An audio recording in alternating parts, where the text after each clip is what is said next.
avaient peut-être même 100 000 ans. Il fallait résoudre le mystère.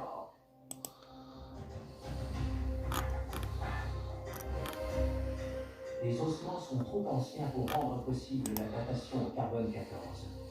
Une technique qui ne permet pas de remonter au-delà de 50 000 ans. En revanche, grâce à la détermination de la teneur en argon des sédiments, les scientifiques ont pu dater la formation du relief.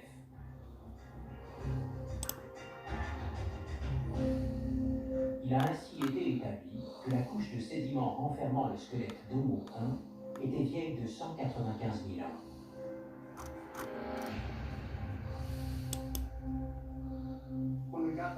Ce chiffre nous a stupéfaits.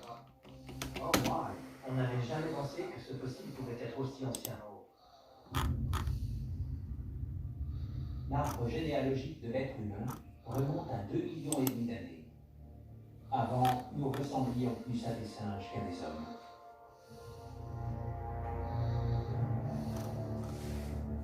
Les innombrables ramifications qui se sont développées au fil du temps correspondent à autant d'espèces que nos étranges. Des espèces qui toutes ont été classées comme archaïques par les anthropologues.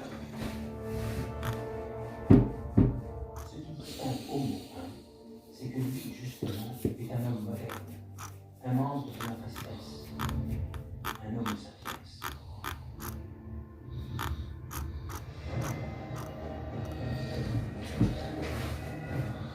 Homo 1 était aussi grand qu'un Africain actuel et pesait 70 kg. Il chassait le cochon sauvage et l'antilope.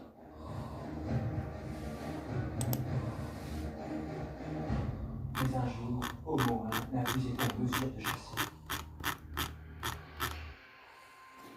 Aucun indice ne montre que sa dépouille a été déplacée ou enterrée. Pendant 195 000 ans, elle n'a jamais bougé de place.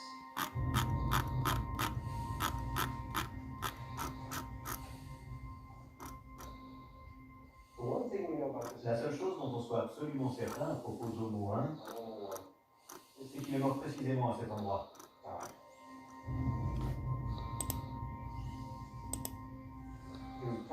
Il devait être allongé quelque part à l'écart, entouré de ses proches, sa femme, ses enfants, ses meilleurs amis, ses frères et sœurs. On devait s'occuper de lui, essayer de le soulager.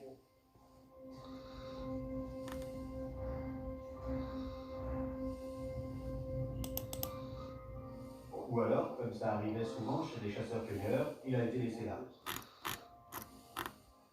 Pas par cruauté, mais parce que c'était la coutume.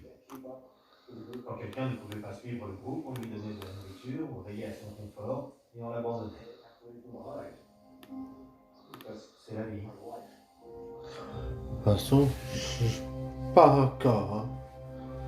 Didi, tu dors.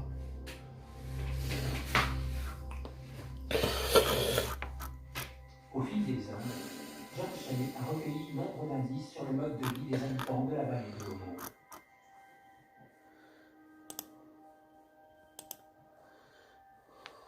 C'est sous les acacias qu'on fait les meilleures découvertes. Et il est impressionné par l'ingéniosité de ces hommes. C'est un outil de pierre. Ces traces ont forcément été faites par un percuteur. De tels objets n'existent pas à l'état naturel. Super. Ces gens fabriquaient de tout, depuis des pièces minuscules jusqu'à ce genre de gros outils.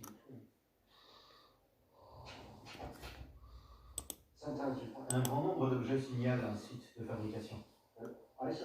Ces pièces isolées ont peut-être simplement été laissées là sur le sentier. On sait qu'on va revenir et que si jamais on a besoin d'un outil coupant, on en trouvera un ici. C'était le distributeur automatique de l'époque. Tout comme aujourd'hui, on ne s'affile pas avec des liasses de billes. Eux non plus n'avaient pas besoin de se charger de grosses pierres. Il y avait des outils partout.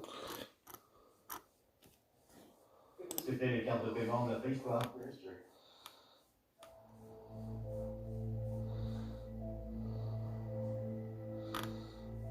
Ces gens étaient comme nous.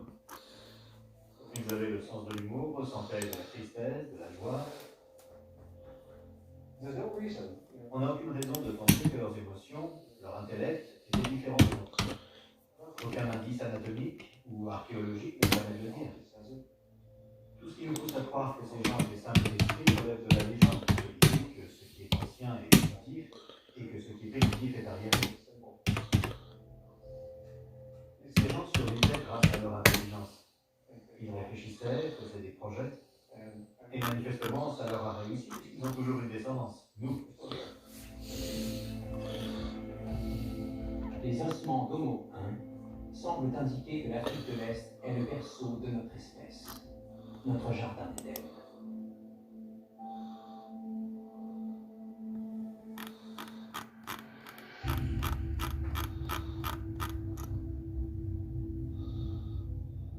Selon la théorie dominante, l'homme moderne serait apparu dans cette région du monde il y a quelques 200 000 ans. Et de là, il aurait essaimé sur tous les continents, puis sur toute la planète. C'est une hypothèse que viennent désormais étayer les analyses ADN.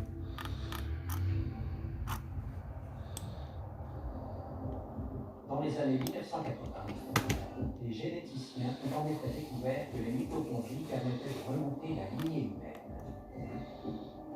Les mitochondries se trouvent à l'extérieur du noyau Je sens que ça. sur la production d'énergie. Chacune contient une molécule d'ADN qui est uniquement transmise par la mère. On n'était pas habitué à considérer que les recherches sur l'ADN pouvaient s'appliquer au domaine de l'évolution, de l'anthropologie, de l'origine de l'homme. C'était nouveau de penser qu'elle pouvait compléter l'étude des fossiles afin de déterminer quand et où l'homme est apparu.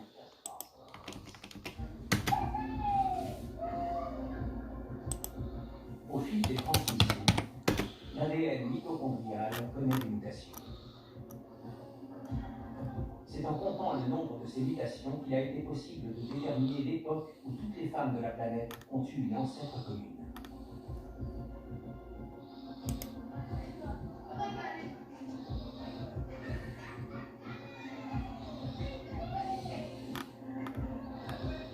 Celle-ci aurait vécu en Afrique il y a environ 200 000 ans, soit à peu près à la même époque qu'Homo 1.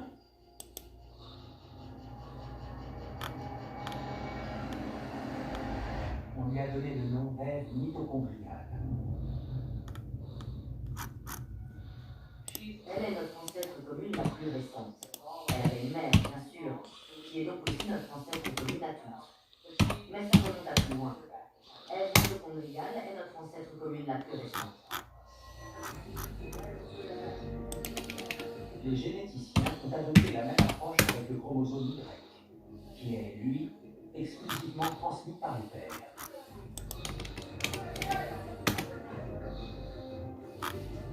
L'ancêtre commun le plus récent de tous les hommes peuplant aujourd'hui la planète vivait également en Afrique.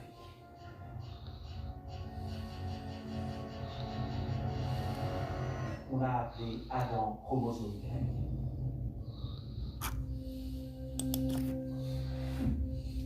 Si nos avant-arrières génétiques ne se sont pas connus, en revanche, ils nous racontent la même histoire. On peut en conclure qu'on partage une origine africaine commune très récente. Et donc que les différences aussi évidentes que la couleur de peau et des cheveux sont très récentes et plutôt superficielles. C'est devenu une banalité de dire que nous sommes une espèce jeune et que nous sommes tous d'accueil et uniques.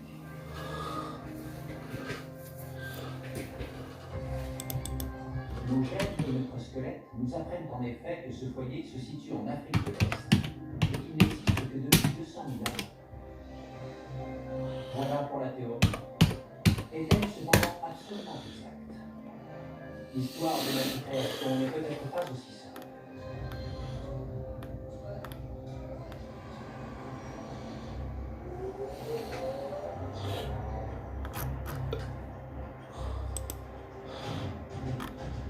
L'Institut Max Planck est l'un des plus grands centres de recherche du monde sur l'évolution de l'homme.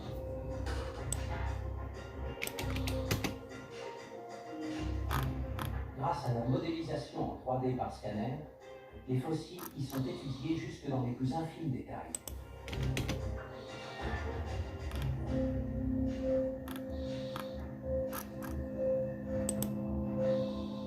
crâne a été découvert en Afrique, dans le site de Jebel Irhoud. Il a 300 000 ans, soit 100 000 de plus que mon crâne.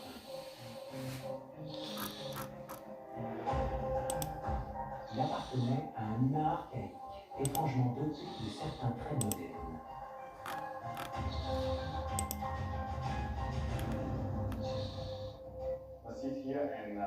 La face est de petite taille, alors que la boîte crânienne est primitive. C'est très intéressant. Jusqu'ici, la théorie était que le cerveau et le visage évoluaient simultanément. Or, ce n'est manifestement pas le cas. Ici, nous avons un faciès moderne associé à un cerveau primitif. Cette combinaison surprenante fait donc de l'homme de Jebel Irhoud notre précurseur. Un homme moderne en double. Cependant, il y a plus étonnant encore, son lieu d'origine. Le site de Jebel Irhoud ne se trouve pas en Éthiopie, mais à 5000 km de là, au Maroc, de l'autre côté de l'Afrique. Comment se fait-il que ce précurseur de notre espèce ait vécu aussi loin de notre lieu de naissance supposé? Peut-être que finalement il n'y a pas un mais plusieurs foyers d'origine, et que chaque groupe a contribué à notre évolution.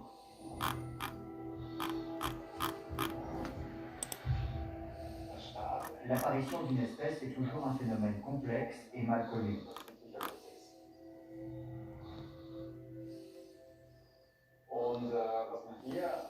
La découverte de ce fossile au Maroc nous apprend que l'apparition de l'homme moderne s'est faite en différents endroits du continent africain.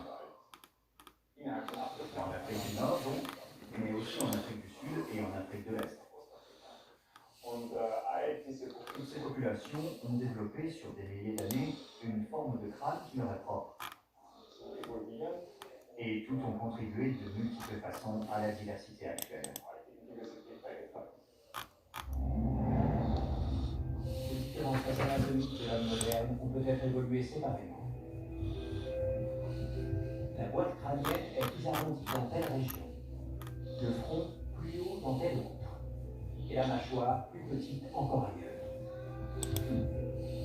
Mais alors, comment ces caractéristiques ont-elles fusionné pour former l'homme moderne?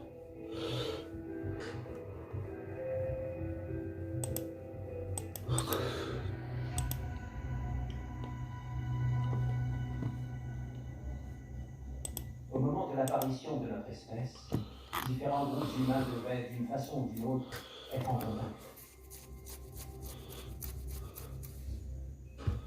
Leurs membres se sont peut-être rencontrés et accouplés, échangeant ainsi leurs gènes.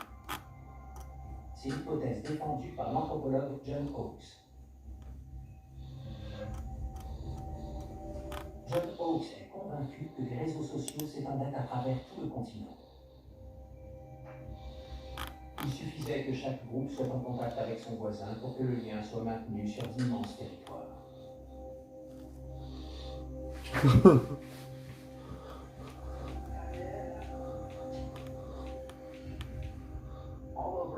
Partout en Afrique, les archéologues ont découvert ce type de coquillage.